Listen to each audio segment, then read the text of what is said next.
एक व्यक्ति ने पूछा कि सनातन धर्म से क्या कारण है कि कुछ लोगों का विश्वास उठ रहा है, या क्या कारण है कि सनातन धर्म से या सनातन धर्म के ग्रंथों से कुछ लोग उस पर कुतर्क कर रहे हैं। उस पर कई कारण हो सकते हैं, परंतु बहुत बड़े विद्वान ने इस पर परिभाषित किया और परिभाषित करने के बाद ये स्पष्ट हुआ कि सनातन धर्म की रक्षा करने के लिए जिन लोगों को जिम्मेदारी दी गई है, कहीं न कहीं वो लोग अपनी जिम्मेदारियों से दूर हट रहे हैं और वो केवल और केवल परंपराओं पर ध्यान दे रहे हैं कि हम परंपरागत रूप से श्रेष्ठ हैं, जिसके कारण सनातन धर्म पर कहीं ना कहीं खतरा है। आप ध्यान दीजिए कि सनातन धर्म पर सबसे बड़ी बात है कि 4 वर्णों में बांटा गया, ब्राह्मण, क्षत्रिय, वैश्य, शूद्र। तो विद्वान ने इसको परिभाषित किया कि सबसे श्रेष्ठता की तरफ जिनको भगवान श्री कृष्ण भी और भगवान भोलेनाथ और सभी लोग ब्राह्मणों का ध्यान देते थे, ब्राह्मणों का सम्मान करते थे, सबसे श्रेष्ठ माना गया। भगवान श्री कृष्ण ने भी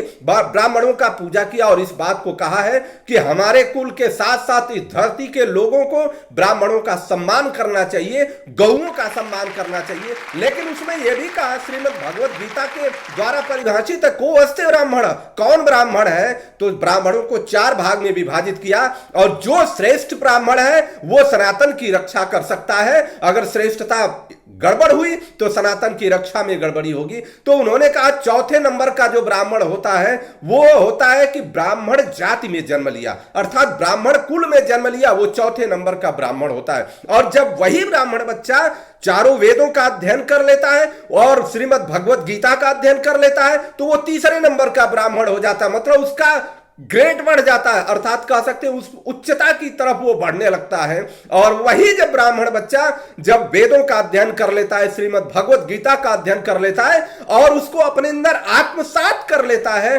तब वह दूसरे नंबर का ब्राह्मण होता है। आत्मसात का अर्थ अपने ऊपर लागू कर लेता है, तब वह दूसरे नंबर का ब्राह्मण होता है। और जब वही ब्राह्मण बच्चा जब श्रीमद् भगवत गीता और वेदों का अध्ययन करने के उपरांत जब वह अपने अंदर आत्मसात कर लेता है और उसके पश्चात समाज में इसको प्रचारित प्रसारित करने लगता है, अपने शास्त्रों को प्रचारित प्रसारित करने लगता है, तो लोग उसको नजीर देख करके, उस ब्राह्मण व्यक्ति का नजीर देख करके लोग प्रभावित होते हैं। अब होता क्या है कि जब कोई व्यक्ति किसी भी शास्त्र पर आकर के किसी ब्राह्मण से तर्क करता है,